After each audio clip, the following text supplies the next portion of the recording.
Homelessness is a crime. Yeah, I know that. It's wrong, isn't it, to have homeless people being homeless, people just like us, not having a house. Oh, no, I don't mean that. I mean, you're a criminal now if you're homeless in Los Angeles. What kind of society are we living in when poverty itself becomes a crime? And in a way, has poverty always been regarded as sort of a crime? Let's investigate what's going on. Los Angeles Mayor Eric Garcetti signed a new ordinance today to restrict homeless encampments in certain parts of the city. But will it help solve the crisis? The Mayor of Los Angeles has signed an ordinance making it unlawful for people to sit, lie or sleep. Hey, get up! Hey, stand right up! Hey, you're not even awake! It's like a sort of a legalised version of head, shoulders, knees and toes. Don't sit down, lie or sleep, sit, lie, sleep, or otherwise situate their belongings in the public right away. A law will almost exclusively disenfranchise the unhoused population of LA. You've probably seen a lot of videos on YouTube where people talk about the homeless crisis in LA. I've seen Joe Rogan talk about it. I've seen Shapiro talk about it. I've seen a lot of people talk about homelessness in LA. And I lived in LA for a long while, and even 5 years, and even in the time that I was there, I think the situation deteriorated. Once you criminalise homelessness, what you are saying is society excludes the poor, disenfranchises the poor, has no regard for the rights of the poor. In a sense, this is part of a trend, but I guess it's a pivotal moment because it's like it's all cards on the table. Look, we're just going to flat out make it illegal now to be homeless. That's like signing the deal with the devil, and it's like, there, that's the side we're on. The measure makes it illegal to sit, lie, sleep or set up encampments within 500 feet from sensitive use properties such as schools, parks and libraries. Hi, I'm in a library. I'm being sensitive, man. I'm going to read a book. Hey, I'm in a park. I could see a duck in there, baby. If I see a duck and then there's someone so poor that they're sleeping outside, how am I going to focus on the duck? The reason that schools, libraries and parks are sacred is because life is sacred, because human beings are sacred and worthy of respect. Oh, schools, what's there? Children. All right, what if that children don't do very well at school, grows up to be homeless? We can fuck off! Still, like, them homeless people were children. The principle of sacredness that underwrites the idea of a sensitive place is being ignored elsewhere by the same sort of brain. All right, so there's the sensitive areas, and then there's other areas, like overpasses. All right, we'll give up the overpasses. Underpasses, what?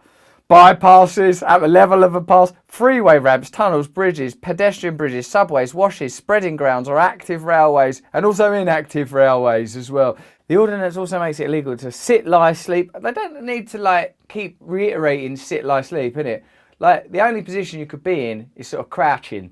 Like, if you could learn how to live in a crouch. Hey, I'm not sitting. He isn't sitting. I'm not lying. Ooh, he isn't lying. This person's found a way through it. It's hovery crouch. Hover crouch your way through poverty. Mike Bonin, one of the city council members who voted against the ordinance, noted during the vote that the city only has enough shelter beds for 39% of the unhoused population. What about the other 61%? You better get good at crouching, you guys. Bonin shared his own story of being unhoused during the meeting. Some of those nights I slept in the car. Some of those nights when my car was in the shop, I slept on the beach. I cannot tell you how much turmoil is in your heart when the sun is setting and you don't know where to sleep. I cannot tell you how demoralising and dehumanising and defeating the experience is when you don't know where you're going to sleep, he said. When ordinance tells people where they cannot sleep but doesn't tell them where they can sleep. That would be a better way of doing it, wouldn't it? You can sleep here. That's what it comes down to for me, says Bonin. Where can people go? Where can people sleep when they do not have an alternative? Some people protested against this new ordinance, which is a word I don't even really like much, and because I think of just ordnance survey maps. That's the only way I've heard it before. Here's the ordnance survey map. Don't put a tent here, here, here, here, here. Now fuck off. Do I get my Duke of Edinburgh award? No, you don't. Piss off. Like some people protested outside the mayor's residence, and it was pretty bad. So listen, I will warn you now that this clip does involve litter. Angry protesters left piles of trash and even graffiti outside of LA Mayor Eric Garcetti's home just hours after he signed an ordinance cracking down on homelessness. Yeah, they left a big mess behind. There's an ordinance cracking down on homelessness. Nothing interesting there. Yeah, they left a big mess behind. CBS 2's Skylar Finstrom is live outside his house, where cops have been keeping a watchful eye throughout the night. The cops keeping a watchful eye. The LAPD, nothing to worry about with those guys. A straightforward history of trust and responsibility between Los Angeles' citizens and the old LAPD. Kyra, good morning to you. Good morning. They have. You can see some of it still outside of the gate. Oh, God. Oh, shit. Is that a drinks carton? Like, if in a news story you could solve the problem that you're reporting on while you're reporting on it. Actually, there's a problem today. There's some litter on the floor here outside the mayor's house. Wait a second. There. That's the news. That problem's being solved now. And if we pan down outside, it's covered up, but there is graffiti on all of these walls. Lots of messages left out here. Some calling housing a right, other expletives scrawled. You can see the problem. Many of the mayor's pillars that hold up the gates of his substantial residence, they've had the gall to write words that pertain to sex, rude, smutty, dirty words that you might hear late at night on TV, just written down on a wall of someone's massive house, just because he's bad putting tents up under bridges. A lieutenant told us all of this started peacefully and then turned to vandalism. He wasn't that big of a turn. He was it's peaceful. Actually, I'm just going to write, you're fucking out of order on that. So, whoa, steady on. There were about 50 people that were here throughout the night from 7:30 till about midnight. And when we showed up at around midnight to disperse the group, there was several pillars in front of the mayor's residence that were vandalized. The sidewalks were vandalized. Oh, God.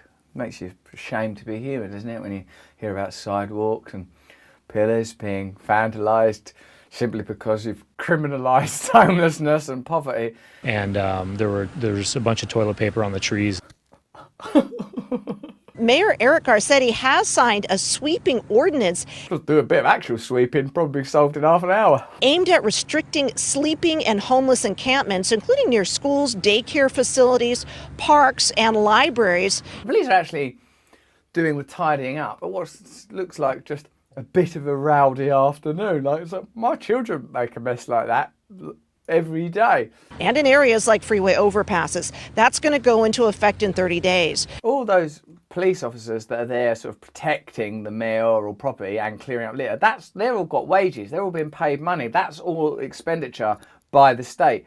Do you not think that maybe that money, and indeed perhaps those people in a different world, could be used to help people that are homeless? This is not impossible. It's not just the way things are, you know. You could just change reality. Hey, let's set up stuff. God, all the people that are unemployed, why don't we spend our time and money and resources on building a better world? There's the money there being spent on police officers cleaning up a pillar on a big house. That same money could be used to create a different and better world. Now, because of the damages out here, Lieutenant Ingram says a felony vandalism investigation is underway. An investigation, does it? Someone come there, they wrote that there, they threw a bit of toilet roll, that's the end of that. Oh, God, how do you do it, Holmes? But he adds there were no arrests and no confrontations. There's a beautiful example of how the media frames the issue of poverty being criminalised to encourage people that are not in that position to loathe and detest people that are exactly the same as anybody else, just experiencing a degree of poverty that is inevitable with the kind of political, social and economic systems within which we live,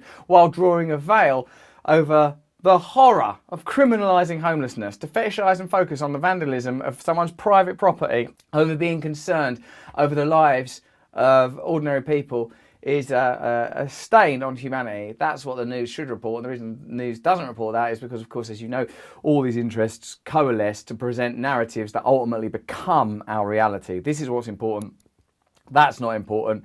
Don't worry about it. Don't think about it. If you've enjoyed this story, I mean enjoyed it as in like, good, like, you know, just found it interesting, why don't you put a comment down below and chat to us through those comments. You should subscribe to our channel, and if you find it hard to cope with reality, and God knows you should be, go over to Awakening, my side channel, and subscribe to that as well. We get meditations and insightful thinkers and experts on well-being talking about this sort of thing, you know.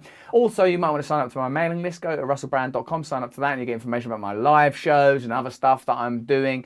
And please turn on the notification bell as well, if you can possibly bear to. Go and subscribe to my podcast on Luminary. You can get that from Apple. I do one a week on meditation and one a week where I have intense, deep chats about stuff like this. If you enjoyed this video, why don't you watch this one or this one? Keep your filthy eyes off this one, though. Thanks for watching.